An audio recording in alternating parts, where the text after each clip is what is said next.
No, they went back.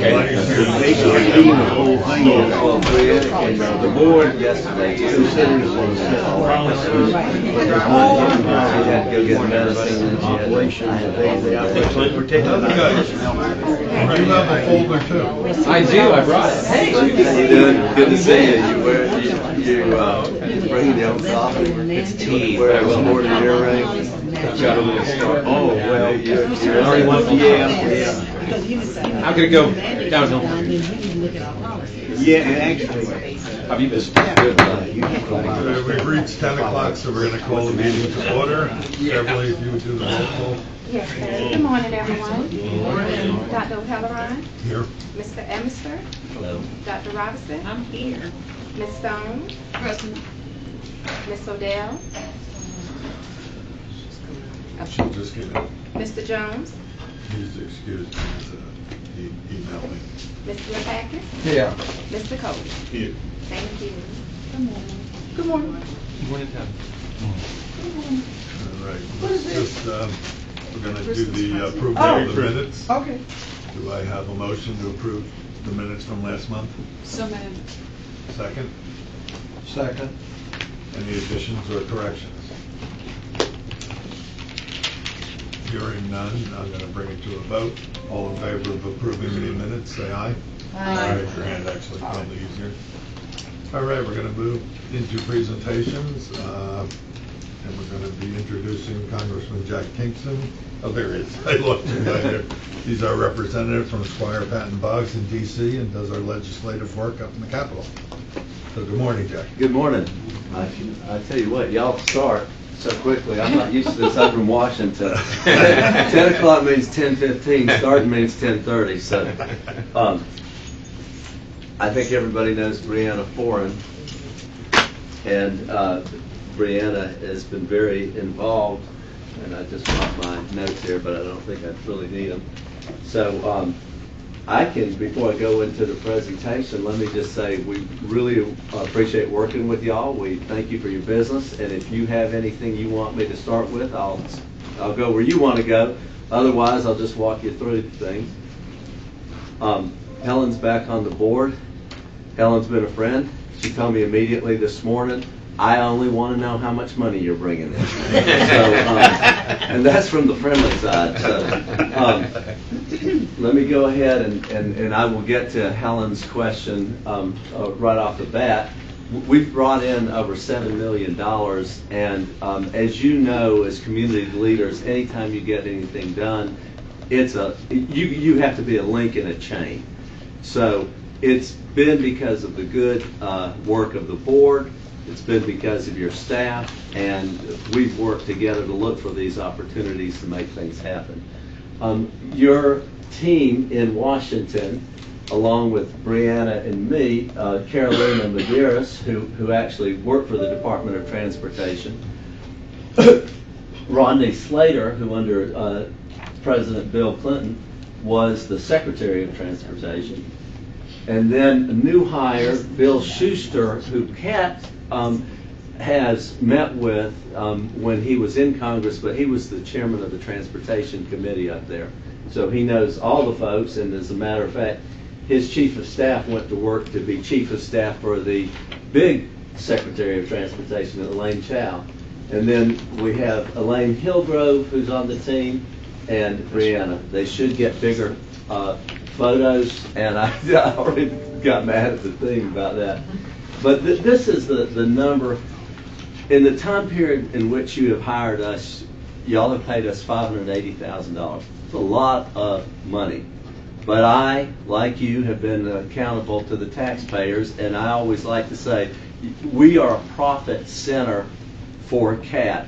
We are not an expense. If I can't bring you in money, if you can't go out and tell people that you talk to that this is why we did it, then it doesn't do any good at all. So the $7.1 million compared to the investment of a little less than $600,000 has been something that I wish more government agencies look for those kind of opportunities. The breakdown of it, this year in August, $1.2 million for the passenger ferry grant. Our role in it is number one, to be your feet on the ground and look for these opportunities because you have other things to do. So we're watching for what comes out of DOT. Last night, for example, the budget got passed by committee. It's on the way to the floor. It'll be voted on today, the appropriation bill, and we're already looking at it. What's in it for CAT, and how can we get you in a position that as these bills are passed to be first at bat. A lot of transit authorities in the country today, but we try to be as aggressive as heck to make sure CAT is never forgotten, and if there's money being passed out, that you're first in line. Last year, $1.5 million for the low and no admission buses. Same sort of thing where we're looking at it. And one of the questions that Jay's asked before is, you know, are you applying for everything? Or are you applying intelligently? And that's what we're trying to do. Look for those square peg and square hole opportunities. We can make a lot of noise and talk about grants that you're not going to get and make a big show of it, but our time and your time is better spent on ones that you have a big probability of getting. So working with members of the delegation, as you know, Johnny Isaacson's last day is actually Thursday. And so he's already been moving out of his office. Kelly Loeffner and I are swapping phone calls right now. She called me Friday, but I had a bigger audience this weekend. I was with my grandchildren. So I hadn't, Dr. Robinson, you know, I hadn't talked. So I'm calling her today, but Meg Gilley, who's a Savannah woman and works on our team, Mike, you know her from her days lobbying in Washington and Atlanta. She's already got the list of her staffers so that we can continue that when we walk in the door, the staffer that we dealt with has already dealt with CAT. But again, that's what you pay us to do. And as y'all know, you really don't get anything done if you don't work with other people. I've been a Republican, but most folks will tell you I've had bipartisan support all my life, and recently actually did a fundraiser for Sanford Bishop. Sanford Bishop's a Democrat from Southwest Georgia. But friendships count. He and I served in the state legislature together in the 1980s. We've been friends, and I've been around long enough to know friendship is a lot more important than parties. But particularly when you're trying to get something done, you want to work with those who help you. Other grants, we've gotten $1.6 million for the facilities. I can kind of go through this quickly. Ferry grant, $2 million. $713,000 for the passenger ferry grant in the past, and $1.3 million working with the for alternative transportation funds, working with DOT and the Federal Transit Authority.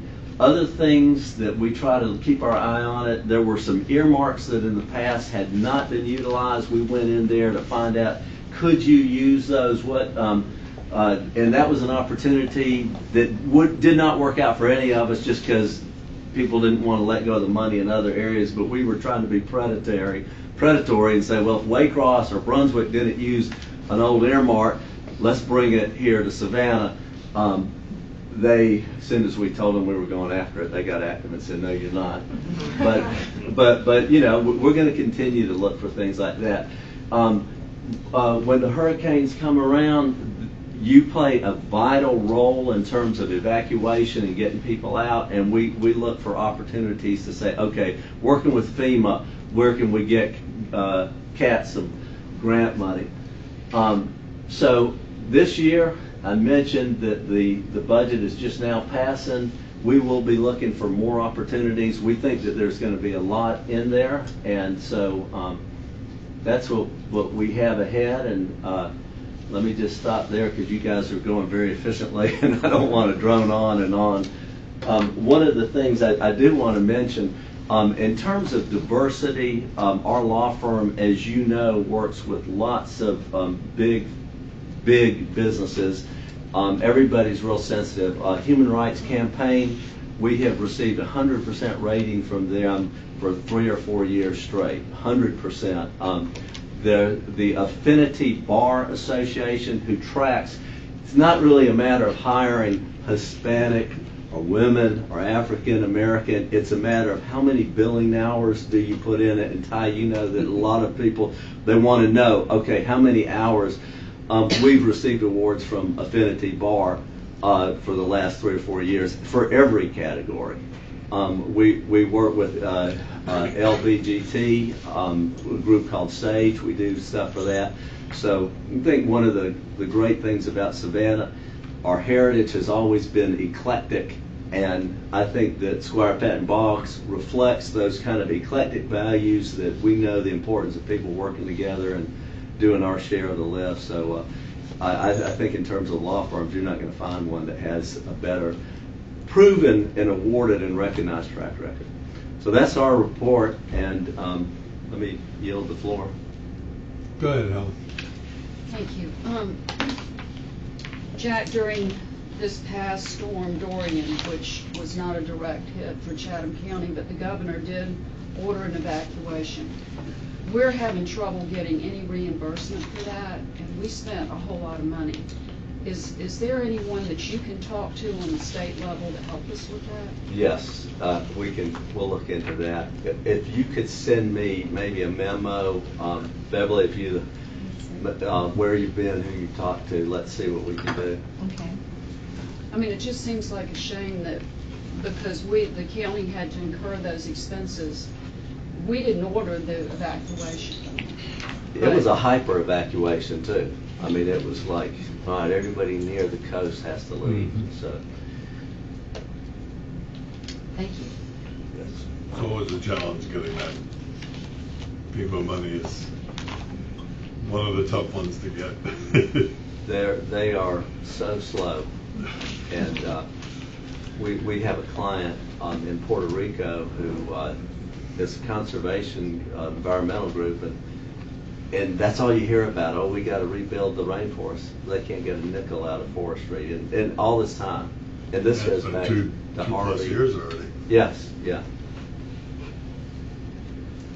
Anybody else have any questions for the congressman? What's going on with the FAST Act? It is going to be funded, but I think one of maybe the downsides of the partisanship and the division in Washington is things like infrastructure haven't been passed. Prescription drugs, sort of the same thing. Yeah. But there will be some money in that, and we'll continue to watch it. Are they just going to kind of like kick it down the road, sort of? Usually they just keep extending and saying, okay, we're going to start funding. And, really on transportation and infrastructure, everybody's always very supportive of it. But how do you pay for it? Yeah. And who's going to pay for it? And how do you get that Prius driver who's not buying, has the mileage now, but not the gallons and things like that? Helen, we do continue to work on a regular basis on the state level. Mike and I talk frequently to make sure that if there's joint opportunities, that was one of the things when y'all originally hired both of us is, I don't want to make 3 different phone calls. You and Vacker better be talking. So we do. I have you on speed dial. And Brianna. Well, I was hoping that the two of you could maybe talk to our state representatives in the governor's office to see about that reimbursement, because it was a hefty expense Sure. to the county. We'll coordinate. Mr. Chairman, will you allow me one other question, please? Sure. Jack, I mentioned to you earlier, in looking through our audit and where we are financially, we rely heavily on grants. And that concerns me a little bit for the welfare of this organization, is how dependent we are on grants. The grants that you all have been successful with, do you see these grants remaining? Or, that's my biggest fear, is what happens when some of these grants dry up or they're not funded, and where is that going to leave us in the long run? I think that's a really good question, and I don't know the answer to it. I do think that the grants for this board and the next board will be out there, but what will it be like 5 years from now? That's a really good question. I know over the years that I served in Congress, MARTA being one of them, there's always that balance. Okay, you want to raise fares, you know, and then that's always tough. Or you want to discontinue service in certain areas that aren't having high ridership. That's very tough too, because one thing I learned in politics is you can't take the politics out of politics. And this board, it gets affected by the politics as much as, you know, any other decisions, and that's just the reality of the world we live in. Yeah, it's just a concern that I have, that when you look at our operating budget, you know, really how dependent we are on some of these grants. So, Any more questions? I have given you in the past my cell phone. The number's still the same, but let me give it to you again so that if you want to talk to me, and I'm available really 24/7, just like y'all are, because the world operates that way. I learned this from Pete Lakakis, by the way. You got to be accessible. 912-655-3714. I thought that was backwards. First 6 digits are. Well, I can hook him in. I know how to do a three-way call, I promise you. I'll text Jack every time he appears on CNN. Well, I was on the Joy Reid show the other day, and so I do whoever asks me. Just stay away from Bill Martin, Jack. I tell you what, they're a different world out there sometimes.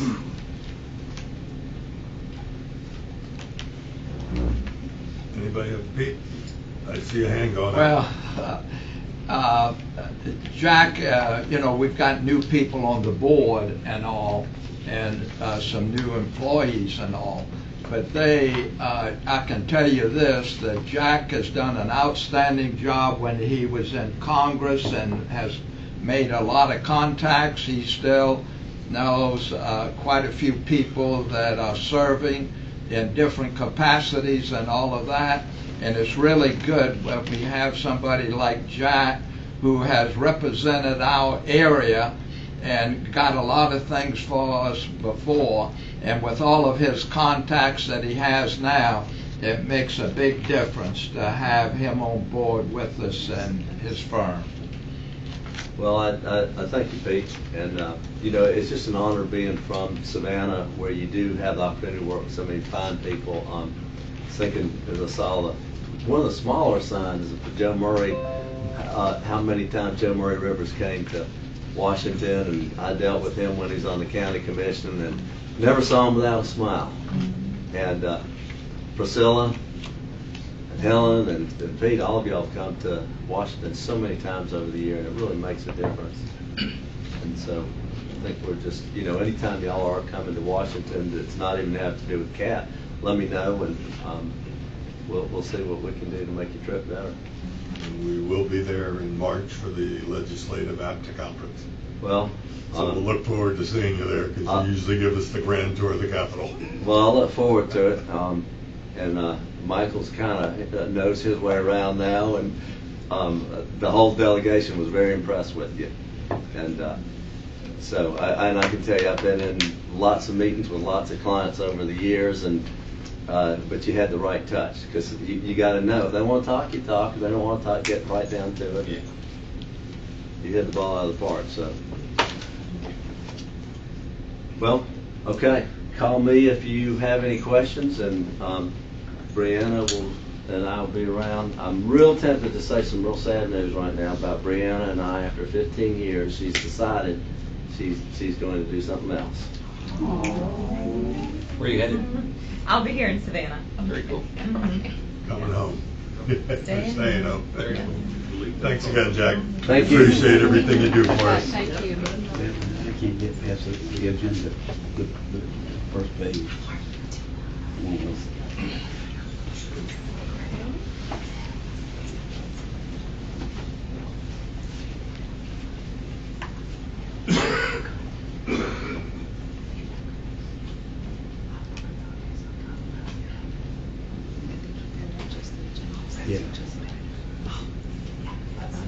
There you go. Okay.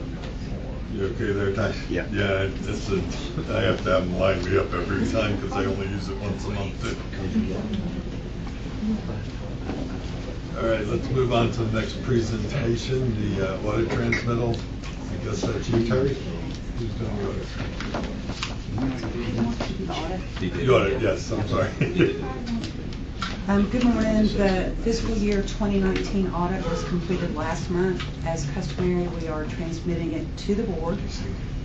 The board can take 30 to 60 days to review the information, and at their direction, we will have the independent auditor back for direct questions, either in committee or at the board meeting, or both. Is that why it's called a transmittal? Yes. You're like transmitting it to us? Yep. Cool. And that's why it's a presentation, it's being presented the audit. Can I ask a question about the transmittal? Sure. It's not about the content as much as, when I look at the words, there's the word basic financial information. My question is, and maybe it's not the entire question, do we ever do an extensive audit? This is an extensive audit. No, this one says, when you look at the wording, that's what my concern is. It says the information for this audit comes from staff, and they only review that information. And Where are you reading it? Well, you can look on page 10. But that's my, I don't want to go into that. I really need to look at it. My question again is when I hear the word basic, it just kind of want me to ask the question, if it's just basic, then do we as a board require an extensive audit? Terry, I'm not sure, my page isn't moving yet. So quite possibly the independent accounting firm could address this also. Okay. But the statements are repeated from generally accepted auditing standards. And where it says basic financials, it refers to the revenues, expenditures, balance sheet, and cash flow. And the additional compliance reports in the back are related to the single audit piece, which is reporting on testing done on our grant administration. It says our responsibility is to express our opinion on these financials based on our audits. We conduct our audits in accordance with accounting, what you just said. Mm-hmm. And he says these standards require that we plan to perform the audit to obtain reasonable assurance by rather the financial statements are free from material misstatement. Yes, ma'am. And that's their responsibility. And like I said, I'm not questioning them. Right. What I'm questioning is to Ty or Mike is, at any point, do we go beyond just what I'm reading here as a basic financial audit? That's my question. And if it's something we can take up later, I'm fine with that as well. I don't know the answer to that. Okay. Are you looking for like a department audit or? Well, you know, when you have a CPA firm doing your audit, okay, then you can go beyond this audit and say we want to dig deeper. Like it appears he's not really pulling files per se, to look for anything other than what we give him. So the statement may be read that way, but the reality of the work is that he assesses and pulls sample tests and does request documents. It's not like we hand him and he only looks at what we hand him. Well, part of this process, as directed by the Generally Accepted Accounting Principles, Auditing Standards, and the Governmental Accounting Standards Board, is that the reports read this way. But he does do his own request. Yes, ma'am. Okay, and then again, wording is important. And this is dictated by accounting and auditing standards. Listen, again, my question, that was my question. Mm-hmm. Because I understand auditing and accounting and I understand wording. And that was just my question, because my thinking is if we're handing him, anyway, that was my question. We can take it up later, but that was my question. Do we do an extensive audit? And my other question was, is this a comparative audit or a 2-year audit? Are we auditing both 28 and 2019 at the same time? Are we comparing 2018 to 2019? So auditing standards requires an independent auditor to present 2 years, and it is compared. Okay. Compared, yes. Clinton, I saw your hand up too. Cool. So I'm not a financial and auditing person, and so I'm just sort of wondering. This might sound like a really stupid question, but like, what do audits tell us, and what is the best way to sort of approach reading this to try to get the most out of it? So globally, stakeholders use audits as attestations to the validity of an internal compiled financial reports. So as part of an audit, there are strict requirements for each firm to follow sampling and testing. So any independent auditor would come in, assess the environment, come up with tests, implement those tests, and report to the agency the results of those tests. So they're basically putting a stamp on our financials. We did all these tests per the guidelines established by our profession, and here's the results of those tests. And are they testing sort of our ability to track and control cash flow and other things? Yes. But mainly comprehensive on the financial statements, and then separate for a governmental authority who receives grant funds is the single audit piece, which are the reports on the grant administration. Is that like a mini audit? It's combined. Okay. You have, as a governmental authority that receives federal funds over $750,000 in any 1 year, we're required to have that type of engagement. Now, part of that audit also states that those federal grants is not necessarily required, but they did take a look at it. That's on page. That was another question I had, but anyway. Doesn't the FTA also audit our spending of grant funds? Yes, yes. So we have on like multiple a double, occasions and yeah. multiple layers, yes, sir. And I think that's pretty much what his question was. Yeah, and this audit Everybody also watches what we do. Yeah, this audit is submitted to a national audit clearinghouse, and FTA National and FTA Regional in Atlanta has access to this report and does track and monitor this actual audit report. So It's submitted independently from the auditor that creates it. can I ask another question? Yeah, oh, I'm sorry, I So- thought you heard, So once we review this and approve it, then you say it goes to a national firm for another review? Is that what you're saying? It's submitted to a audit clearinghouse, and then the federal agencies that provide grant assistance to us also use this report to monitor our compliance with their rules.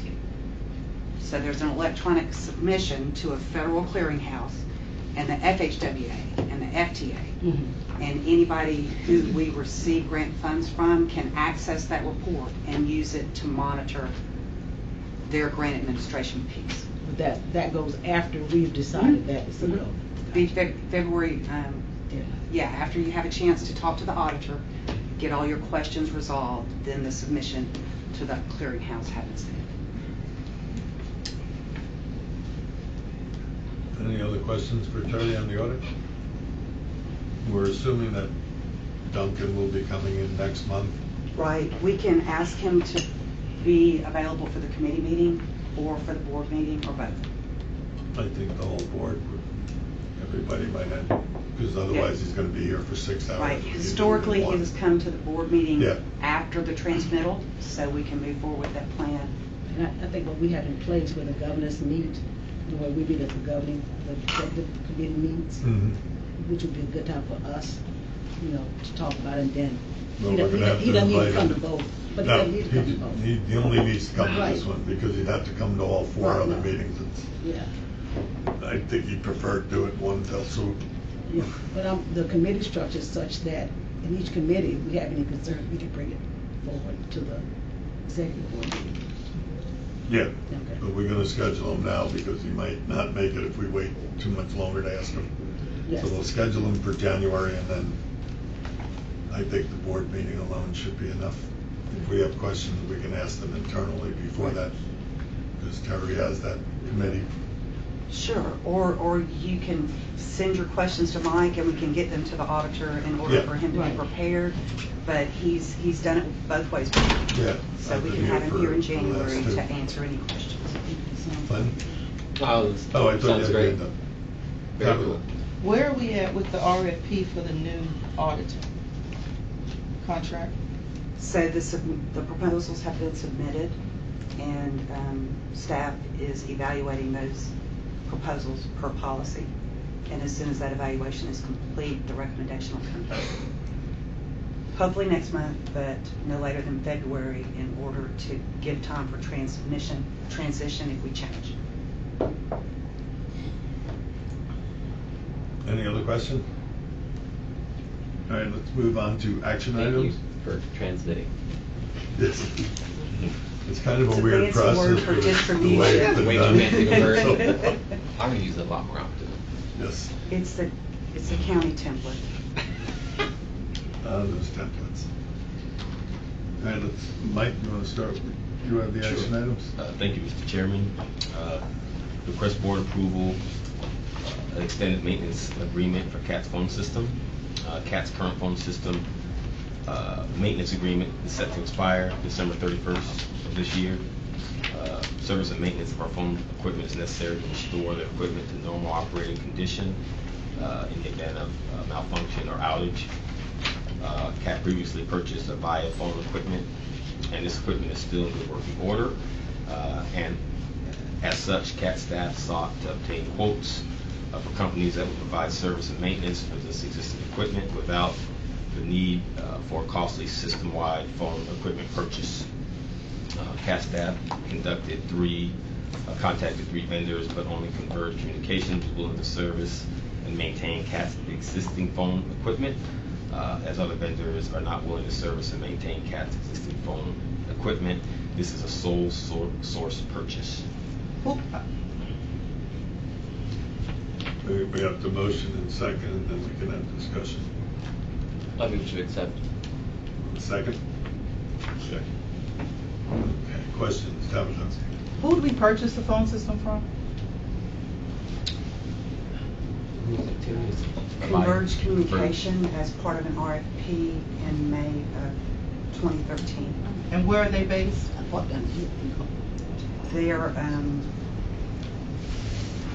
address for their office is Jacksonville, Florida. And that's who we're going to purchase the extended warranty through? Yes. What's the age of the existing equipment now? 6 years. 6 years. Nobody wants to touch it but this one person. And actually, with the 5-year contract, we're actually paying a little less than what we're paying right now, because we're on a 1-year contract, so we're actually getting a better deal. Avaya, I'm sorry. The software that the voice over internet protocol is based on is Avaya, and that's the software that the other vendors contacted did not support. Converged will support it at the $635 a month. But you said it's less than what We're currently paying. is there any thought about replacing it eventually, or as long as it has useful life and can be repaired, we'll keep it? Avaya is a good phone system, though. I know, yeah. Yeah, it comes down to, And there's we're not changing. Yeah, and there's a couple of vendors locally that sell Avaya. But usually with the VOP phone, with the phone system and the equipment, you can only get the person you bought it from to service it. Most people won't take on they will not take on the equipment No, because especially they aged want you to equipment. purchase new equipment, Right. especially if the equipment's older than 3 years. Yes. And probably the phones have been updated twice since the ones that we purchased. Because we purchased them and not leased them. Purchased them in 2013 as part of the CAT Central and Transit Center renovations. Is there a reason we purchased, does anybody remember why we purchased instead of leased? Because it was a grant eligible cost, and the FTA paid for 80% of it, and SPOS funds paid for 20%. Okay. So they're 6 years old, so you should probably be able to get, what, 4 more years out of them? We're hoping at least another 3 years before the next upgrade of the phone systems. So 2021, we'll have to look at budgeting forward for those in what, 2023? Probably, yeah. If we don't think they're gonna make it that far. The software. We're hoping they make it that far. The software will probably be terminated by then. Yeah, and they'll probably let us know that, listen, we can't keep maintaining a system that's dead. I know we have like 2 weeks to upgrade our Windows 7, or you don't get to do that anymore. We're still on Windows 7? No, but Windows is eliminating. Oh. No, we've Oh. we've upgraded, yes. Okay. We've got the new one. Windows 7? Yeah. Jesus. Okay. That one's a relatively easy one to do. All right, we have a motion and a second to extend the maintenance agreement with Converge. All those in favor, raise your hand. Unanimously. All right, mobile ticketing contract award. I think that's David's doing that presentation. It's not a presentation, it's an action item. Oh, okay. Yeah, so request the board approve the award of mobile ticketing service contract. Mobile ticketing has become a standard feature in the transit industry as agencies look to speed up vehicle boarding process, provide low-cost amenity to existing passengers, and help attract new passengers who prefer not to carry cash. The board identified mobile ticketing as a priority in the strategic plan with the goal of implementing the new feature in fiscal year 2019. Let's see. The proposals or the scores of the proposals are in your vendor packet, and Token Transit proposal and schedule dealing with evaluation committee results by category included in the attachment in the report. It's all in the report there. So staff recommends the board approve the award of the contract with Token Transit for mobile ticketing with an administrative fee of 8% per transaction. Okay, I need a motion first. Move to accept. Second. Second. Second by Helen. Discussion. Tabitha. Okay, and we checked this person's customer service with respect to app problems. Are they is it U.S. customer service, foreign customer service? No, When the they- app goes crazy, how long will it take us to fix it? They are U.S., they're not foreign. Their customer service is U.S.? Yes. So if we call a toll-free number, you'll have somebody that you can deal with? Yes.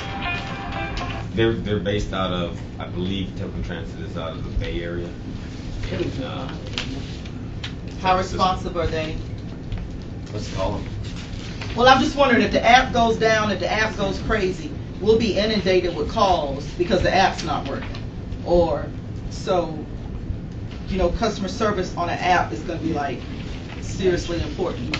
So, as an integral part, have we verified that their customer service will be as prompt as we need it? Do we know that? Did we check to see if other people had issues with them? as far Did as it not come up in discussion? I was not there for that. Mike, would you like me to interject? Yeah. Okay. One of the reasons the committee was so impressed with Token Transit is because it has a really good track record of working with several other transit systems in the country. We were fortunate enough to have two of the major companies that are providing this service to transit agencies to submit proposals. And so the evaluation committee, which consisted of staff throughout the agency, basically in operations, customer service, and service delivery, reviewed the evaluations, and overwhelmingly, as the scoring reflects, we selected Token Transit. So to answer your questions, it's a local company from the West Coast area. They will be doing some training with us and train the trainer. And if the board approves this contract, we are planning to have them with us next month for a presentation because this is a very important project for this agency, and we want you all to understand what all we can offer our customers if this is approved. No, I'm not saying that the presentation wasn't great and that the company's not reputable. Not saying that, but you can get in with a reputable company and have garbage as customer service. We understand. So did we call somebody? Yes, Come ma'am, on, we baby, tell me. did. Our Okay. standard procurement policies require us to make a responsibility and a responsiveness determination, and procurement staff called all references in all proposals, and there were no negative comments received from people who have used this vendor. Okay, so what is the average downtime if the app crashes? How responsive are they going to be? Will they, if we call and say 911, are they on it then? Is there an hour? Is there 12 hours? They assured us that they would be on it then. And another impressive feature about this company is that they are also working with some transit systems in Georgia, which was noted too in the information that they submitted to us. So not only here in Savannah, but other transit systems such as in Macon, and then one other system, they were impressed with moving forward with them for mobile ticketing. And I think also in the board packet, you all know I read everything, but in the board packet, I think there is some indication as to what they will do and can do, and they also gave us names of people that we want to call somebody to find out how well the service is. Yeah, I was just wondering if we called those people. Yes, ma'am. Because they got some specifics in here about that. Yeah, because I mean, presentations are fabulous, and I give a lot of credence to how well a company presents itself in the written form. Mm-hmm. But something that is a huge issue for me is if I'm down, how quickly will you get me back up? So customer service and responsiveness is not always something that you can find in the proposal. So I was just wondering if we called, and I'm grateful that we did. And we could also go another step further. We always have an internal staff member designated as contractor oversight, and once approved, we could do a very good job of spelling out our customer service response time expectations. I think we should. And have them Sign sign off off. as part of the contract, and that way we would be covered if they could not do what they have presented. I think we should. I also think we should include a audit clause so that we can go back and audit and make sure that those things have happened. Yes, ma'am, that's standard per Okay. CAP policy and FTA regs. Okay. And then what is if there's a problem, is it a mediation clause? Is it, how do we resolve issues? Arbitration, what's the? So there are written standards for notification to the vendor. Okay. The amount of time it takes for them to cure the problem. And if they don't cure to our satisfaction, then that's where we move to terminate for one of the reasons that we are allowed to terminate. Not that I'm hoping that happens, but I like to get my breakup outlined so that there's no question. Yes, ma'am, I understand. And how long is the contract for? Our standard contracts run 3 years? 3 to two? 5, 3 years with the option to renew for Okay. 5. That's what I thought. Who watches over, who does it go to to make sure that that system is up right away? And how long does it take? So for a piece of equipment that is put on the bus that has a technology component, in our organization, that's usually the director of maintenance. So he would become aware of it, then he would notify the vendor and also procurement staff that we've got an issue with the vendor. So are we doing a 45-day or 90-day implementation plan? We have not got into the rollout. We are basically doing it, phasing it in. We want to first see if you all are willing to approve this contract. And then we will work on the contract language and all of that. They're telling us that, again, this is part of the presentation. They're telling us that they could implement within a what is it, Eric, a week, 48 hours? Yeah, because they don't have to install any equipment. Right. It's basically turnkey. But we're gonna, I mean, it's app-based, so it's an app-based program. I just got a ticket to Macon.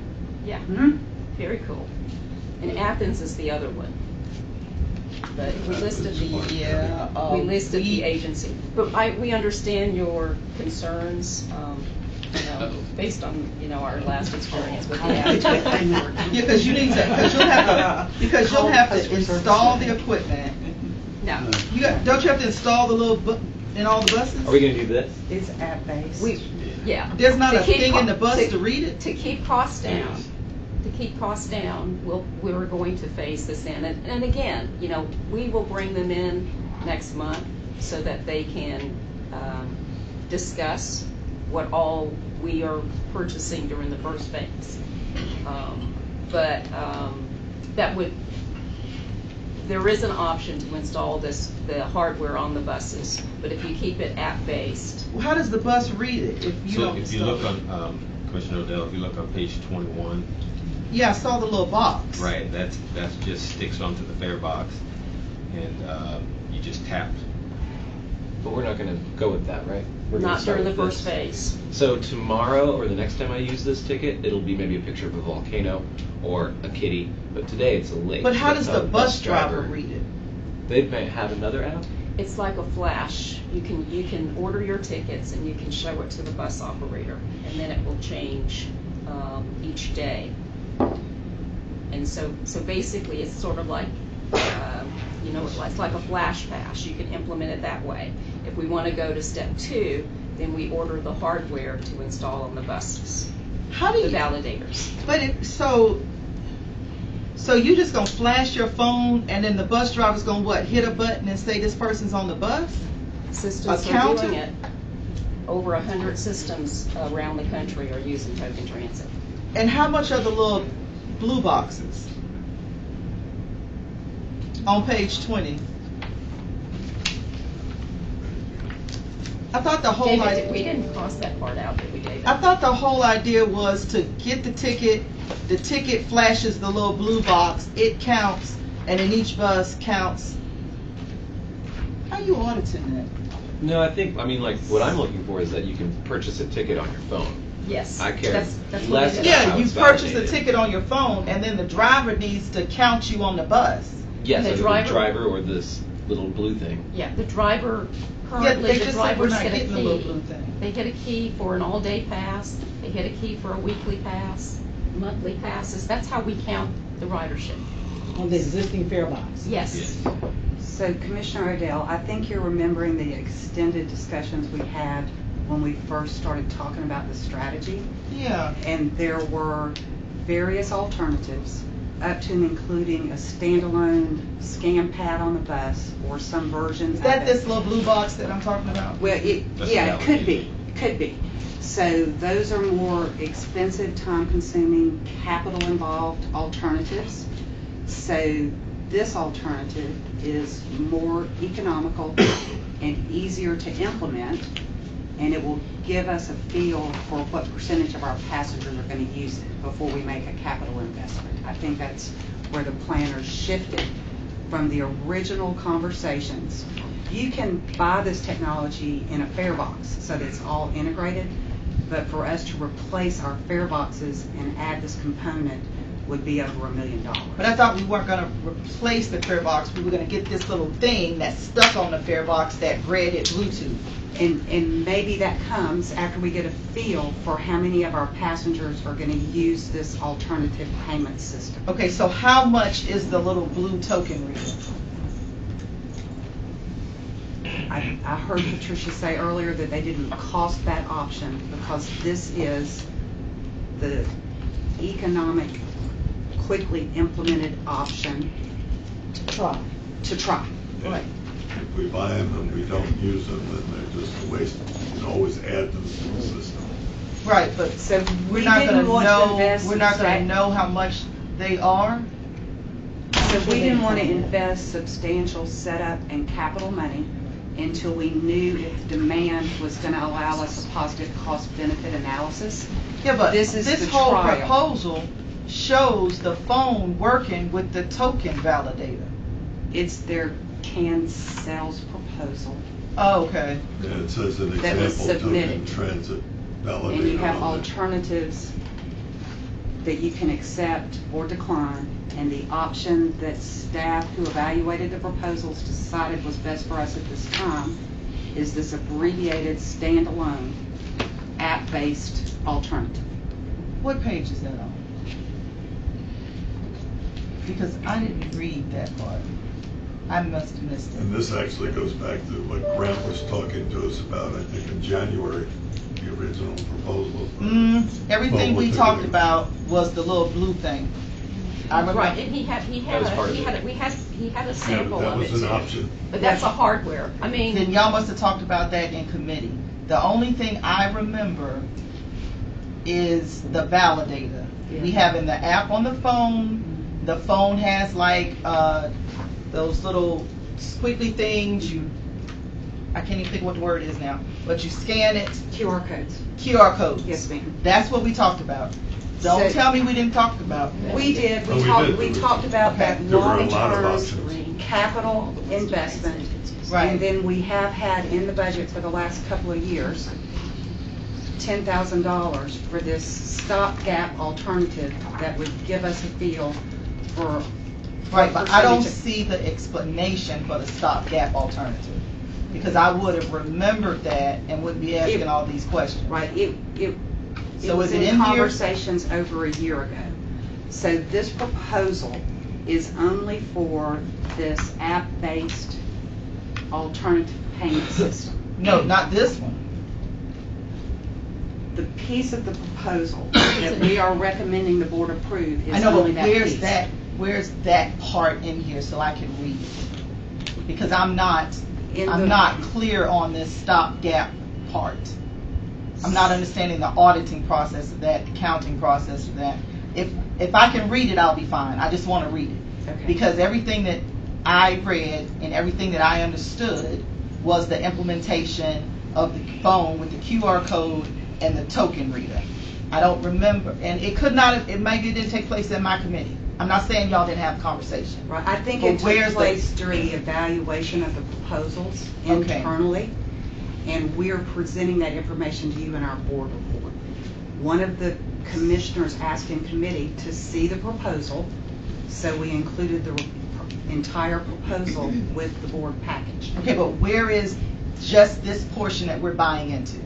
I don't see that portion that we're buying into. It's in there. It's here. on page Thank you. What page? 18 of the report. It's called Secure Visual Validation. And also, just so we're on the same, it's not a QR code. It's called an NFC, which is a near field communicator. It's the same technology that you use for Updated, right? using The new Apple Pay. term for QR code. Yeah. No, it's different than QR code. Okay. It's just a little like wire in here. It's like with our IDs Page to get through the doors. 18 It's the same thing. leads into 19, which still talks about using the transit validator. Well, page 18 is, I think, all the pages lead into each other. But Yeah, but the conversation leads in. But is the recommendation that, or are you asking that if we can pull out exactly what it is we'll be getting? That we'll we'll get a be better- voting on. That, what are we voting on? I think that's. I just want to read the part But that this- we're actually getting. Yeah, this is the whole thing that's What making does too much our for us right now. action item say? We might need to modify it So, mobile ticketing, a contract award. for a secure visual validator. I think the board report describes it as a mobile ticketing service. And I think, if I'm understanding her correctly, if I'm understanding Commissioner Odell's question is, if this is the whole thing, then where is the piece that we're actually voting on? That option. It has 3 options in here. The 3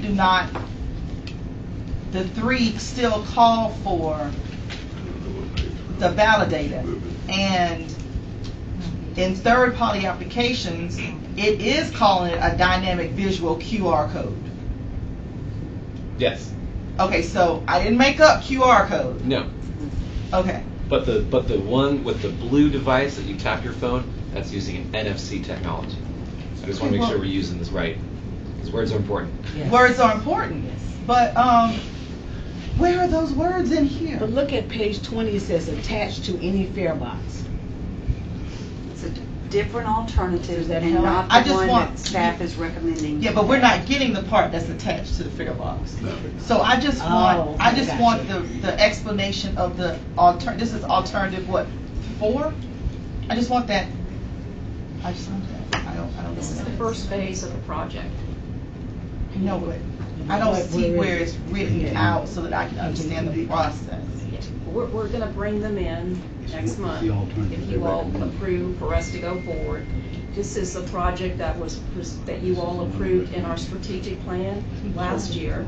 And prior to that, our former planning manager gave a proposal, an over I'm not presentation. trying to stop it or not approve it. What I'm saying is, my complete and total understanding of the project included the validator. Now we're not using the validator. So I'm just trying to understand how that process will be calculated and totaled. That's it. Are you talking about the The cost? ridership? The ridership, the And then the validation 8%. of the ticket, So all of that. The vendor handles the receipt of the data, and they will give us the data from the app, I think. Yeah, no, but I'm just saying, babe, all I want to know is where that process, every other process is in this proposal, Yes, ma'am. except the one that we're talking about. I think this on page 18. Now, if It's we're page talking- 18. If we're talking about the secure visual validation, is that what we're talking about? Yes, but that page 18 works with No, this they're token separate pages. validator. The The tap to alternative- board is a separate, page 18 and 19 are two different. Right, that's a pages. different alternative. And then you go to 20, and that's the one with the attached to any fare box. But now the difference is one is highlighted in dark bold, the other one is not. I don't know. I about think that. 19, 20, and 21 Yeah. are the tap to validate using the NFC technology. And if Page you look- 18 is the secure validator one using the active QR code. Right, and if you look at the first sentence there, it says Token Transit uses secure visual validation and no hardware is required. Yes. That's what we're. That's the First phase. That's the And then you And get- it says, in order to minimize driver-rider conflict, Token Transit does not include any security checks that require drivers or riders to physically tap the phone or touch the phone screen in order to demonstrate the ticket is valid. Other mobile ticketing apps deployed tap to change color security features that have caused driver conflict, and Token Transit does not support the security feature. Tap to board validation. So this is telling you how the ticket works. Okay? That's how the ticket works. First phase. Right. And then it tells you to tap to board. The token, why are you shaking your head? because they're two separate things. That's the period, done. Secure visual validation, that's how it works. And then the next page is, I think, this is something we could explore in 6 months or a year, is upgrading to the tap to board validation, which is going to require a much larger upfront cost. But they're two different things. I think. They are. Yes. They are. What are you looking at me? So let me ask. Fortunately, my phone doesn't work well. Can you describe for me, with the secure visual validation, exactly what it looks like? It's just an individual It with looks their like phone, an individual with their phone. The only thing, the Shows it to the driver. only electronics that's involved, or anything mechanical involved, is just the person's phone. Yes. Is that it? It includes moving animations, changing colors for the day, Right. the time of the day. But it's on the phone. Featured on the But phone. it's It literally looks, this is one for Macon. If I Right. showed this to a bus driver in Macon right now, I could get on the But bus. my question is, the only piece of equipment that we're talking about is somebody's phone. Yes, ma'am. Yes, we're not buying anything but the Right. ability to use the app. Right. So I can ask a question? You done? Now, I have one question. My question is, there's an 8% charge that we pay the vendor. Okay, now, you know, like with the charge card, when a vendor, when I swipe my charge card, there's a charge. Yes. Is that being passed on to the customer, or is that included in that 8%? It can be. No, my question is it? Is it currently that way now? Yet to be determined after approval of the app is whether we pass that 8% per transaction through to the customer as a fee or take it as cost of offering this alternative. So if the board wants us to pass that 8% on to the passenger, we can do that. Or we can record fares at gross and that 8% as the cost of this option. Or could it be So it can split? go either way. Yeah. It could be split too. Because right now, the fare box, and they're paying like a $2 charge on something. I read something where the vendor pays $2 for something.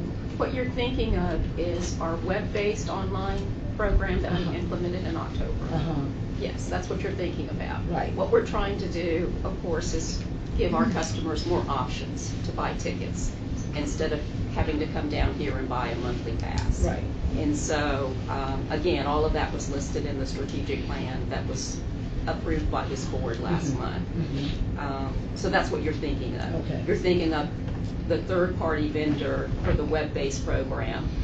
When people buy their tickets online, we charge them like a $2 mailing fee. Okay, Or yeah. if they want Yeah. certified mailing, but our staff, the difference between this program and the other is our staff puts those tickets in an envelope and we put postage on it and it goes out to the customer. So that's kind of, so, but the 8% that, the upcharge has not been determined yet who's gonna pay for Right, that. for this new initiative, for Right. mobile ticketing, so that customers can use their phones to purchase their pass Mhm. and use it as the pass to board the bus. They would show it to the operator, and if they have like a weekly pass, then the bus operator is going to punch the key for that, or if they have a monthly pass. So they'll punch the key on the GFI fare boxes. So that's how we record those rights, and then they would board. And so, yes, the 8% fee is talking about this new initiative. And as Terry said, we can charge the customer, cover the fee, or split it. And let me just say that the folk that ride the bus, their social economic status is already a little bit not high. And if they want to use the service and we charge them 8% more, I just think somehow, I don't know what that 8% would look like, but I'm just concerned about the customers who ride the bus having to keep paying more money. Because we talk about increasing rider share, and if we're making it more expensive for them to ride the bus, we may get this new technology, but are we losing something else on the other end? But they have options. Right. Yeah, they have options, and this board could decide that we absorb the cost. But to get back to your point about would our customers use this program, last December, what we did, our system development team, we got out on the ITC platform for 3 days. We conducted surveys with customers because we wanted, we were concerned about that too. How many people would use it? Could they afford it? And the majority of the responses that we received from those surveys during that 3-day period, customers were saying, yes, I would use it if we had that option. Yes, we need to have more options to buy tickets. And we had maybe, I looked back through the survey the other day, we had maybe 2 or 3 people that told us, I would use it, but I would need some assistance in learning how to use it. So we're hearing all of that.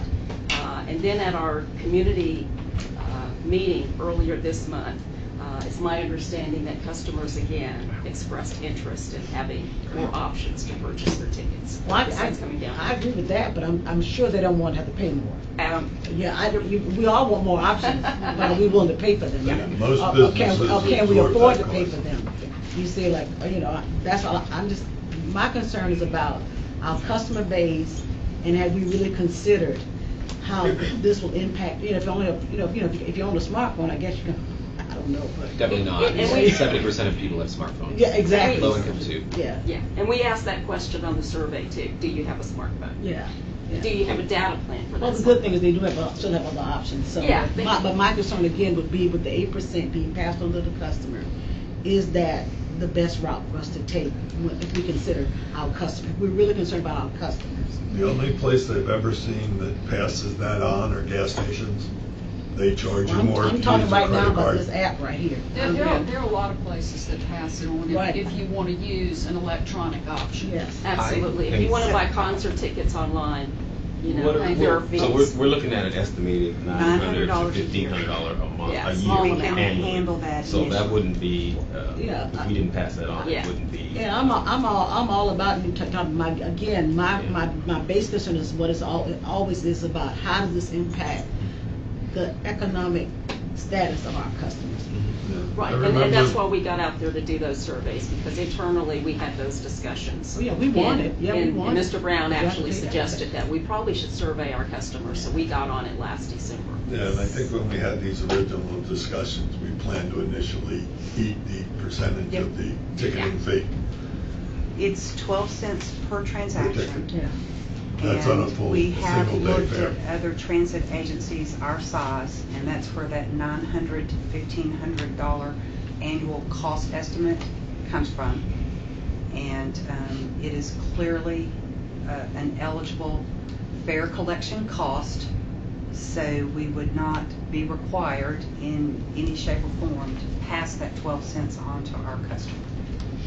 And we've got the budget for that type of cost, and we can record it there. I'd like to see that specifically put into the motion, is that that will absorb the cost, that we, because I'm a little concerned that we can kind of do whatever we want. I don't think we should do that at all. It should be $1.50. We need to eat that cost. Final contract. And we're saving money on not having people count pennies Okay, as well. I've got some questions though. good. So I'm excited to see that this looks extremely integrable, whatever. They usually use With a bunch of third-party apps, because especially as we move towards doing a where's the bus app, that'll be important. When do we get the money? So 1,000 people buy a ticket and they use it during the day, and then we get that like at midnight that night or the next day, or monthly. It's my understanding, we'll be, of course, working with our finance department, but the process would be similar to what we have set up now with the program that Dr. Robinson mentioned, like with the third-party app and working with our local bank. Mm-hmm. So the funds would ultimately be deposited in our bank. Okay. And then we would, pay them their percentage fee, at the end of the month. But it won't be the Got same it. day. It won't be the same day. Okay, that's it's fine. usually Some of them actually. 24 to 48 Yeah. hours. It is the same Like thing? when That's we- crazy. The back office for the bike share, Mhm. the transactions came in per rental, per day. But we So- won't know till we put a stay in operation. We really won't know. Right, and I think they will keep their fee and transfer to us the net revenue that we're due. Yeah, that's what And then Amex the used to accountants do. monitor, check the bank statement, and record it properly as gross fares and fare collection costs. So what they give us will show us the total collection, and then minus their 8%. Yes, ma'am. Listen, why don't we do this? Mr. Brown, Yes, sir.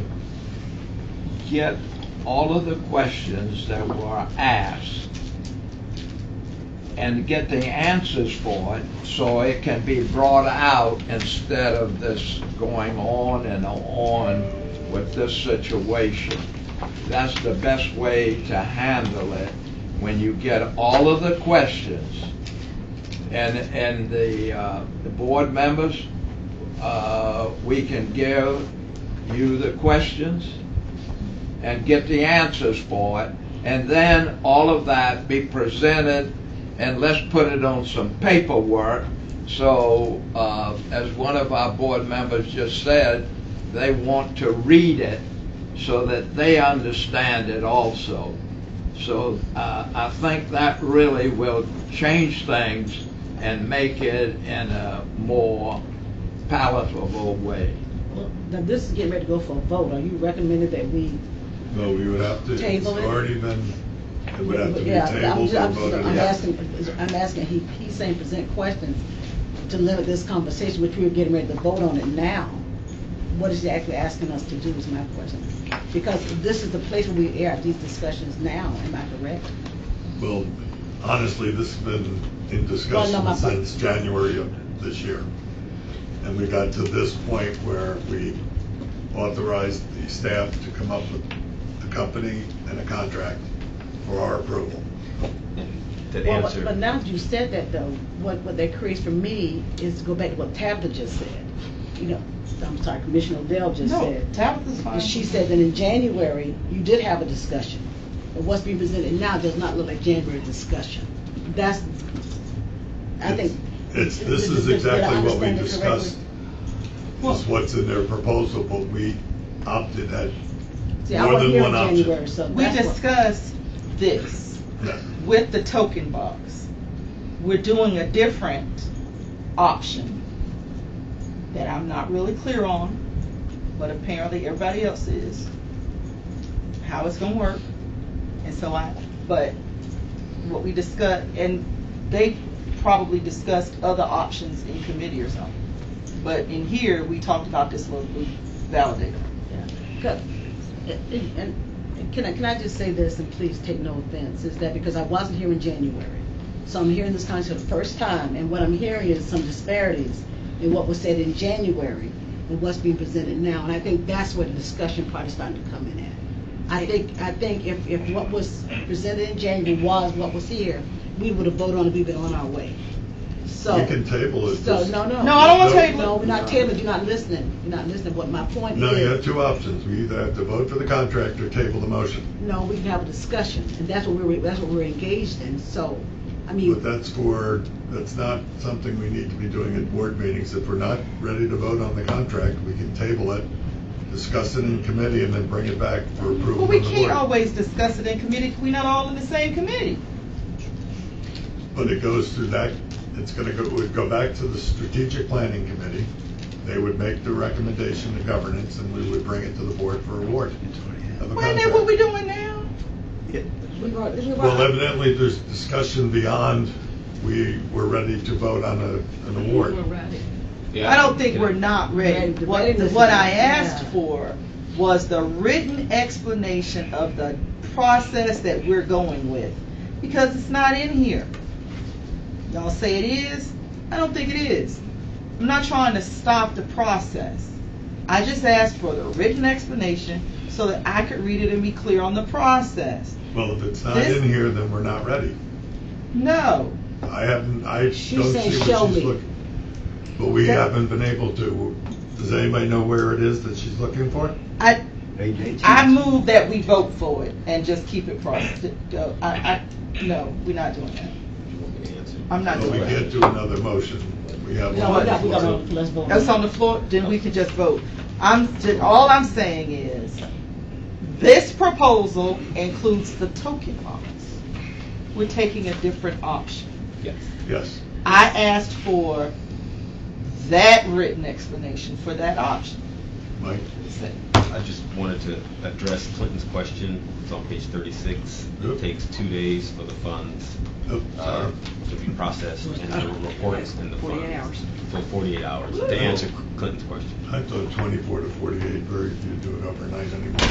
Roughly 2 days. And that's kind of, they may do it overnight, but you got to put that in there. All of it sounds good. So if I don't make it, And with this type of action, we don't usually give the board the entire sales pitch or the entire proposal, but a committee member in my committee asked for it, and so we included it. And Ms. Odell is correct. We had multiple discussions about all different types of alternatives from September, November, through Christmas of last year, and then back again in January. This was the one that's in budget, the fastest to implement, and with the least cost to CAT. So that's why the staff is recommending this option. Right, and so all I'm saying is, I'm more of a visual learner to process and thoroughly understand than I am auditory. I just wanted the written process. That's it. I'm not saying it's not a good idea. I'm not saying we shouldn't move forward. I'm saying this particular written proposal is not exactly what we're going with. And I think it can go back to what Mr. Pete just suggested, is we vote on it, you know, it goes forward. Can we get those questions in some form answered? You know, since, Yes, the you know, plan is give to her bring. whatever we need to make this visual. Yes. You know, Yes. because it's not, no one wants to stop anything. The idea is we all got to be clear on what it is. The plan is to that we're bring the getting. vendor in next month Well, to give a Well, detailed the vendor is explanation of fine, their but product. what and- I'm suggesting is that what he just suggested is that you've heard the discussion. Yes, ma'am. So what can the staff give us that even before he comes in, that would help clarify? I mean, they must have sent you something. Policies and procedures for implementing the new payment alternative and a written explanation of exactly what we're But paying. did they give you something outlining this option that we're taking? Not outside of their It's a- standard proposal to our request for quotes on service options. We pulled that piece out Okay. and evaluated what's best. My for vote the is yes, I'm going to the bathroom, I can't. And we also, the committee also talked to the vendor too. They did a presentation to the committee. Right. Yeah, after the proposals, after we rated them, after we narrowed down the top two, we requested on-site or via the internet presentations to the committee, you know, going through how they would implement, how this would work. And we can do exactly what Mr. Lakakis and Ms. Robinson are asking for. We can put this in writing in executive summary format Okay. and get it to the board. Yes, ma'am. And one other question for me, and I'm done. The local youth fee, does that include your college students as well? Sorry? You got the fee categories. You got local adults, local youth, seniors, and disabled. And I'll just question whether the local youth included our college students. I'm on page 26. Right. They were, this proposal, they were attempting to customize their proposal to meet CAT's needs. Uh-huh. So evidently, they did research on our website to look at the university programs that we have and the other So programs. they are included in that category? Yes, but Okay. basically, any customer can utilize this service. Again, in their presentation, they were trying to show us that we could go after specific demographics. Because the veteran, Yes. what we just implemented was not on here as well. but- Right. And, you know, so part of their presentation, but then, you know, when they're submitting information like this, they're trying to customize it just a little bit. But I was very impressed that we had two of the top firms who were doing this type of service that submitted proposals to us. And so I think we've made a good choice, you know, in recommending this to the board. The simplest thing to do, get all of the questions, put it in writing, and then let's go from there. Yes, sir. Instead of, you know, one thing and then we change it to something else, you can get all of the questions, everything that what people have said, get the answers to it, put it in writing, and distribute it, and go from there. Mr. Chairman, I'd like to call the question. Okay, we have a motion and a second on the table to approve the contract for mobile ticketing. All those in favor, raise your hands. Opposed? So moved. That's very exciting. I'm very excited. Thank I'm you. excited. All right, Executive Director's report. All right, Mike. thank you, Mr. Chairman, the Executive Director's report, the new board packet. A couple things that are not in there I'd like to point out. We had our employee recognition and safety awards banquet this past Sunday, and pictures which I sent to all the board members yesterday. I wanted to point out we had a, you can see? It came in our email? Email, yeah. It was very cute. So I did. One of the things I wanted to point out is that we had 123 safety-sensitive employees receive safety awards. That includes fixed route, air transit, maintenance employees, supervisors, and marine services. So that's very good. Also, we had our coffee with the CEO. We met with maintenance staff, and we met with admin staff last week. And also, we did something a little different with the operator staff. Instead of meeting at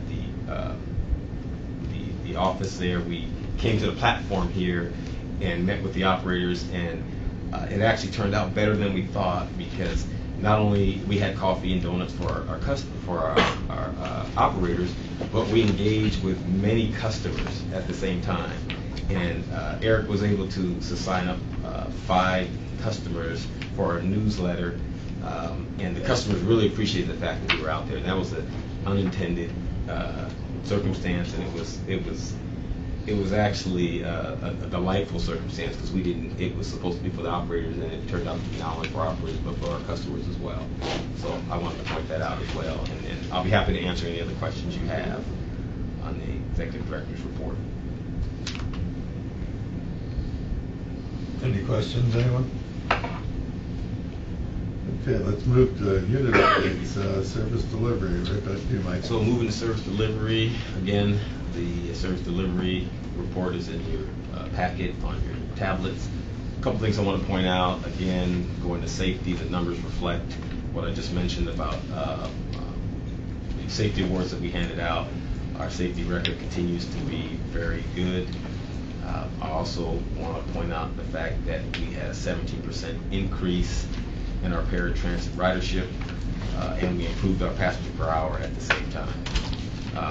One other thing I want to point out is that our road calls, our miles between roll calls, we strive for anything from 12,000 and under, and we're at almost 41,000 miles between road calls.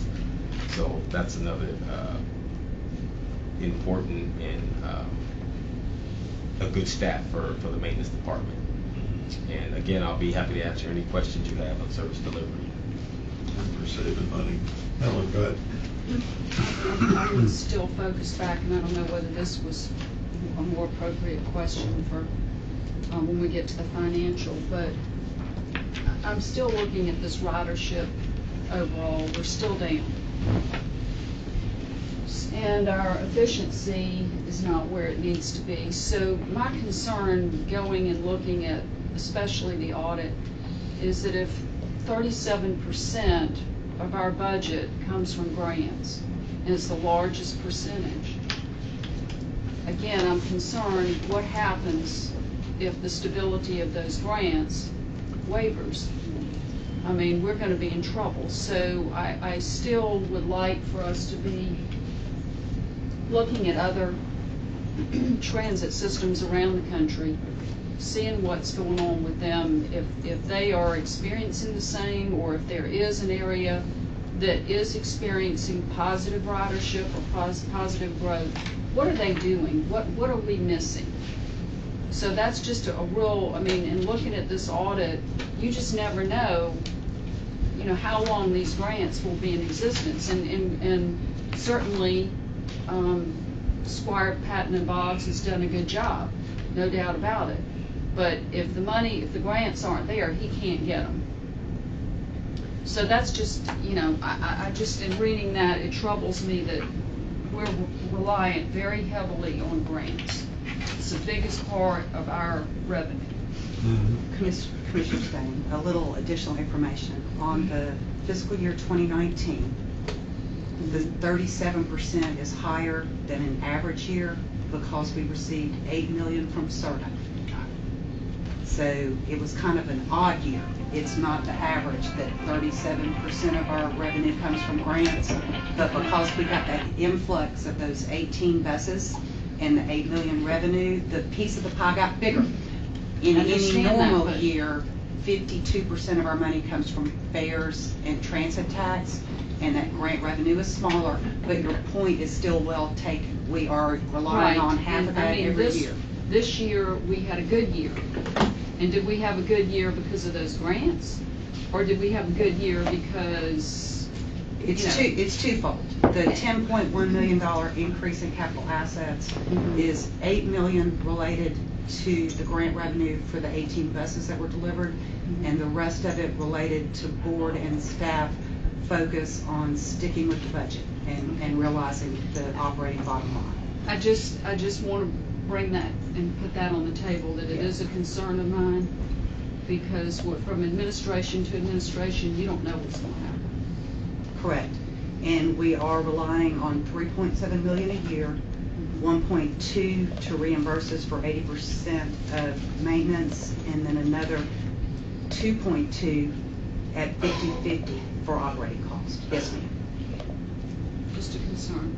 All right, if we're gonna stay with finance, let's wait till we get to it. Let's finish Mike's service delivery. Well, I got one on service delivery. What my concern is when I look at the fixed on-time performance for your fixed route, you had a 64% year-to-date. Well, you had 65% for the month of November. Can we do anything to get that higher? Because to me, if the fixed route on-time performance would increase, you'd probably have less complaints and probably more riders. I think that's low, but it's... That is low, Dr. Robinson, and that is one of the reasons to re-engage with Jared Walker and Associates and implement improvements to the system. That's one of the things that would help that on-time performance. We build the polls back in, and we address some of our schedule issues, and that was a part of the plan of going with the route redesign. Well, and part of that is how we track this, because if the bus goes to the first stop and is 8 minutes late, it's recorded at late at every other stop that it makes, because now it's off schedule. So some of the reason that that's off, and this is some of the stuff we have to correct, is because of the way we record the on-time performance. If it gets stuck out here, because a couple of people are putting a bike on, and I've watched a guy take like 7 minutes to put his bike on the bus here, it's never going to be on time for the next stop or any stop after that, unless we have the drivers race between the stops or no one happens to get on it. We can't do that for safety reasons. That has to be changed the way we're doing it. That's part of the problem, but we've been doing it forever. So a lot of that would have been solved with the 50/50 route. Well, then there's some other things that, even if that didn't happen, that seem to be impacting this real bad. based on what Mike said. Yeah, there's a couple of reasons that it's there, and we have to come up with a better plan. So it's fixable? Yes. That's one of the things we've been looking at, because these are the indicators that we use every month, and they're not really good because we haven't hit 18 ridership in 4 years. Mm-hmm. So that number's not good. That's something that's in the plan to change, because it's not going to happen in the near future unless something drastic changes in transportation. Fortunately, the other numbers are fairly good, but they're also related to ridership and on-time performance. And so there's ways to do it that are better, and the newer system will probably do that when we upgrade the AVLs. Any other questions for Mike? All right, let's move to Patricia, System Development Update. Good morning. I wanted to mention to you that we have a fantastic report system development report for you in your packet this last month of the 2013 year. The team has achieved much during the past several weeks. One of the projects that I am especially proud of is our e-commerce or online ticket sales. Right in your report, we have a fantastic report that summarizes the number of sales that we've had from October 28th through December 9th. There were a total of 194 items that were purchased using a variety of fare media. And during this period, that generated something like almost nearly $1,200 for us. And then just last Thursday, there was another order that came across. Someone spent a total of about $227 on 50 all-day passes and 50 one-way passes. And last night, while I was still working late at my desk, we get alerts when there are these transactions that are going through. And so someone ordered like 3 Cat Mobility ticket books, totaling a total of $62. I wanted to point that out because customers at their leisure, they can order our fare media, 24/7, just like you and I can when we're placing our orders on Amazon or at other retailers. So it's very important that our customers have options like we do, and thank you for approving the mobile ticketing as an action item for us to kind of enter phase 2. In addition to the e-commerce, I'm happy to report, as Mike mentioned, our new electronic newsletter. We revamped the electronic newsletter, and we are calling it e-news, and hopefully all of you are on the subscription list. The first weekly edition was distributed by Eric on November 25th. It went to a total of 740 email addresses, and it's for, it's an external communication tool for our customers, for potential customers, and our other friends of transit. And so if you know people who would like updates on what's going on here at CAT, please direct them to our website so that they can subscribe for the e-news. To further enhance communication and continue to tell our story in the community, we sent out a total of 4 media advisories or news releases, and one of those was, of course, about our discounted fares for veterans, which began on November 11th. We did request some information on how many trips, how many veterans have used the service, and according to our operations director, Wendy Arden, through last Thursday, there was 135 total trips that were completed by veterans using the service, and I'm sure that number is much, much higher now. But that program is going well. We are promoting the program. We have interior signs on our buses. Sarah, our communications and marketing coordinator, is continuing to push out information through social media on the program, and so word is spreading about that program. To help us a little bit with continuing to improve internal communications and internal relationships with staff, our team, the system development team, led by our new marketing manager and our outreach manager and Sarah, they created a holiday greeting card for all staff members. So they worked on this last week or week before and got them in the mail, and so all of our personnel, all of our staff members received a holiday greeting card under Michael's signature. So I was really pleased that they made that happen so quickly. They came up with the idea on their own, said, hey, maybe we need to send out a holiday greeting card to all staff. And they looked at some online versions, and then they decided, you know what, we can customize this in-house. We can do it ourselves. So they sent out an impressive holiday card.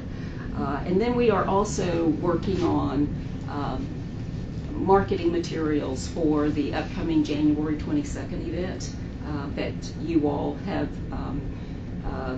mentioned that we want to have, so that we invite newly elected officials in, as well as those who are retaining their seats. But we are working on that invitation letter, which will go out later this month, so that we can invite all elected officials in for basically a public transit one-on-one meeting, and to also network with them to talk about the issues that are facing our transit system. So that concludes my report, unless you have questions. Busy month? Busy month. A lot going on around town too, these races and Oh, yes. street closures. And It's really fun seeing the photos of sort of the bus drivers and the operators from they've been with the company for so long. We had 47 years. 47 years. Yeah.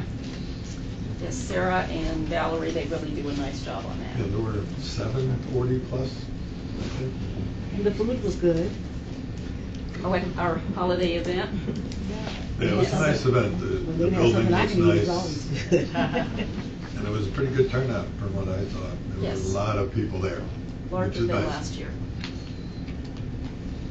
All right, let's move on to financial update. Terry. The financial update is in your package. Prep work and review brought to my attention that you got 2 cash flows and 1 projection. I do have the month to date and operating hard copy, and we can get that to you. The good news is it's on trend. We are better than budget month to date and year to date. And I'll be happy to answer any other questions you have. On that cash flow operating activities, Yes, ma'am. that's a whole lot of red. Yes, so the majority of our cash Uh-huh. comes from our millage transit tax receipt. It's received as people pay their property taxes. Right. So 3 out of the 12 months, we get the majority of the money. And then the other 9 months, we hang on to that money and divvy it out so we can meet our operating costs. So you will see that very wildly depending on what month we're in. November, December, and June, we have a lot of transit tax receipts. The other 9 months, we do not. Which is always fun. But it's covered. It's all covered, yes, ma'am. At this point, it's all covered. When I see Yeah. red, I don't like a lot of red on the Right, right. So But I do understand. Yeah, you'll see that depending on what month it is, we could be anywhere from a couple $100,000 short to 1.6 million, and it's just a factor of how volatile the transit tax receipts are. You usually pay your taxes either twice a year in June or November or December, and that's how we get over That's what we 50% of our get. operating And our cash. budget year goes from January to December. July to June. So just like our fiscal year. Oh, okay. Yes, yes, Gotcha. yeah. Gotcha. So, like, for example, we do know that we just got our largest transit tax receipts, our largest cash. Mhm. So we will pay the operating line of credit that we use to smooth things out in the low months. We will hold back enough to help us January, February, March, and April. Receipts will pick up again in May and June. So there's a annual cash flow plan that the finance folks monitor. And we always make sure that we've got that 1.6 million a month that cost in cash outlay. And for the first time last year, and this year we have started to build an operating contingency reserve. Last year we were able to put away 13 days, and this last fiscal year we were able to add. So we're right at 30 days operating cash in our first contingency reserve. Which has been a long time coming. 9 years coming. Every January, we used to have Well, a when $1 you look- million payment that Well, went out. when you add to your fleet, also that adds to your asset, your capital asset. Yes. And, but then it also adds to your depreciation. too. Yes, It does.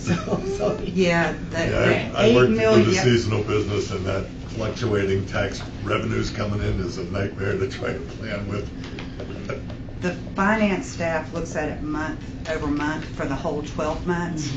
And we do that to make sure that we are managing the cash flow properly and recognizing any trends as soon as they occur. I don't like that, so you get over 12 Yep, months. I yep, don't like we that. fill it in just like this, and we have to print it out landscape, but we do look at it month over month, and we have a plan to make sure that we always have cash to cover our bills, and it is an improvement. There were multiple years Yes. where it was very challenging to meet that $1.6 million cash outlay with the $500,000 to $600,000 we had coming in. And that's what keeps financial people up at night, those long-term goals.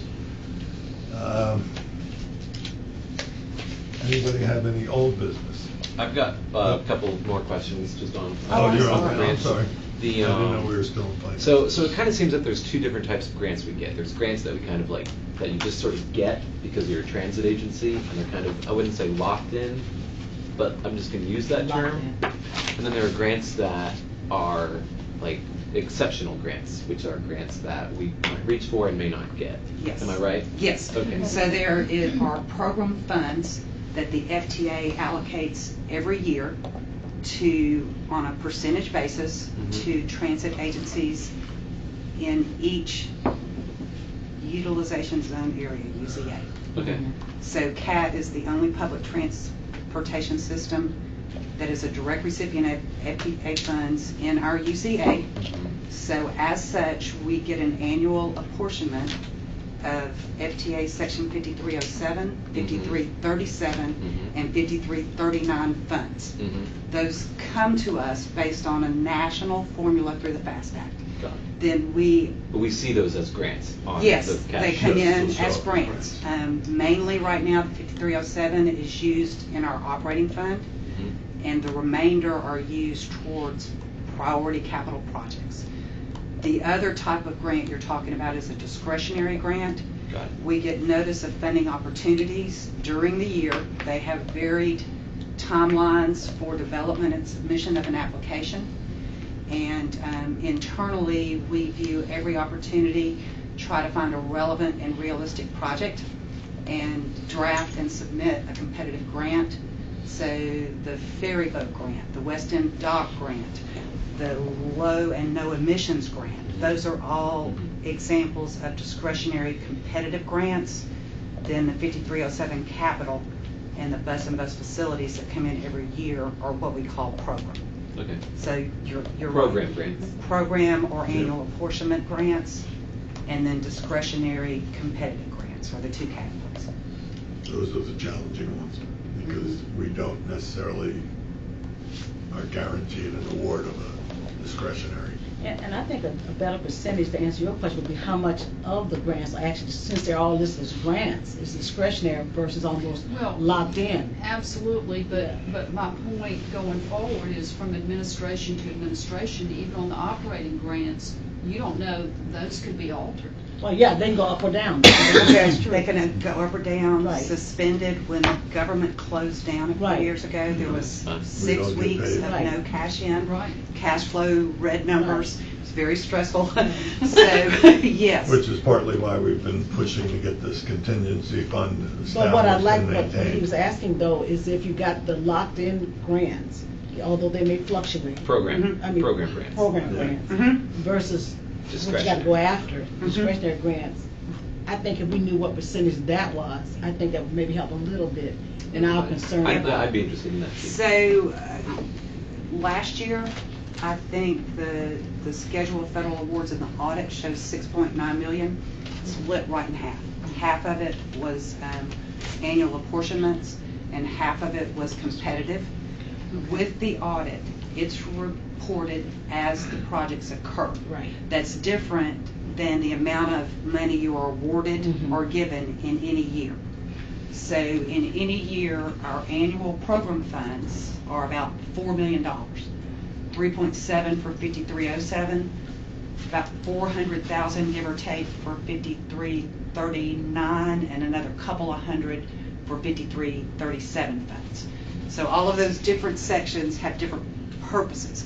Capital, fixed guideway projects, which is for us ferry, and then the other bus and bus facility, where we can use it to enhance either our facilities, our shelters, or our fleet.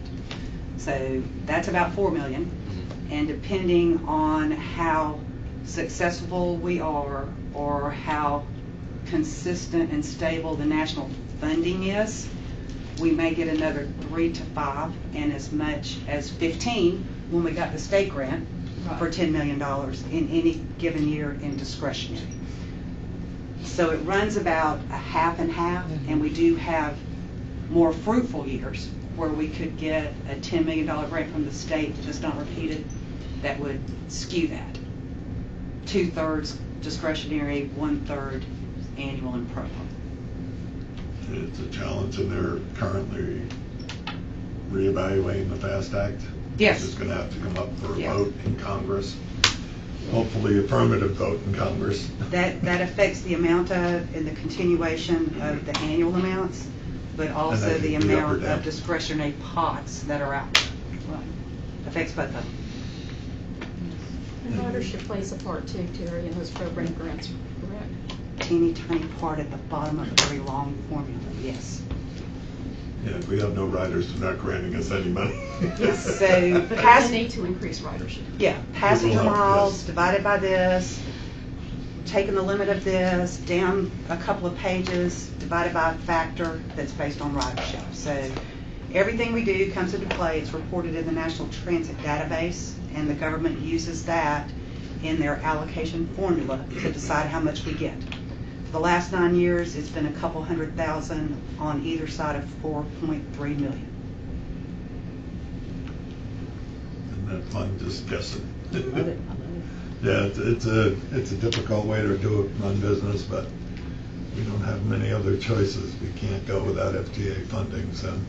And we are luckier than some agencies. Some Mhm. agencies don't have a dedicated transit tax, and they survive on only their program grant funds. So we have that in this community. And revenues from the fare box, which is fairly low. 14 to 18% of cost, yes, sir. Yeah. Are we ready to move to old business? Are we all done with finance question?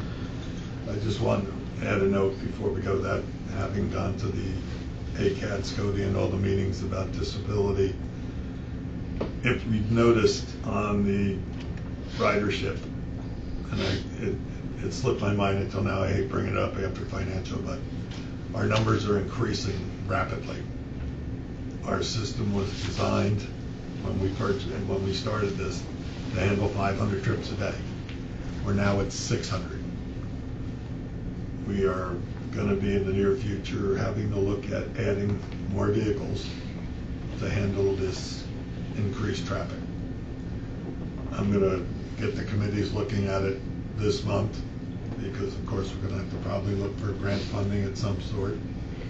We've actually already discussed it internally, and there are some bus replacement funds that we can use for that purpose. Okay. So that's So something we're hoping right on the to horizon. 10 one year and 15 the next. Because that's, even though we're working on a plan to put some of the paratransit onto fixed, it's only going to make a small difference in those rapidly increasing numbers. So we're already, good to know we're at all business. Did you have something, Dr. Robinson? I had two things. One was with the board has gone to a committee structure, which I think is awesome. But I would like to recommend, as a result of doing that we take a look at our current code of conduct. Because our interaction may change based on once you go to committee, we have requirements we got to do.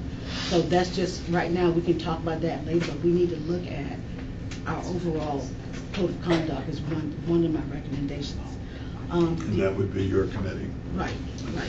And one of the things that I would like to mention is I did go to Jekyll Island, thank you, and I was able to glean a lot of information about transit that I thought was very beneficial. There was a gentleman here that works for CAT that I heard his name every time I passed by somebody. So, do I know this person? Mr. Steve. So I said, when I get back, I've got to meet this guy. And I hadn't realized I hadn't met him. But that's you, Steve. But the good thing is that there are a lot of people that know us and want to do business with us. And I think, again, part of my committee is to look at part of the vetting process and how do we get new vendors involved with us. So, but it was a great experience, and I enjoyed it a lot. Food wasn't that great. Average for Brunswick, they're no Savannah, right? No, it's only because I don't eat meat, so yeah. They only bring boats in there. We have plenty of other stuff for cars. That was only two things that I had. Yeah, it was a nice event down there. That's a beautiful center they built. Any new business? No? All right, let's move to adjourn. All right.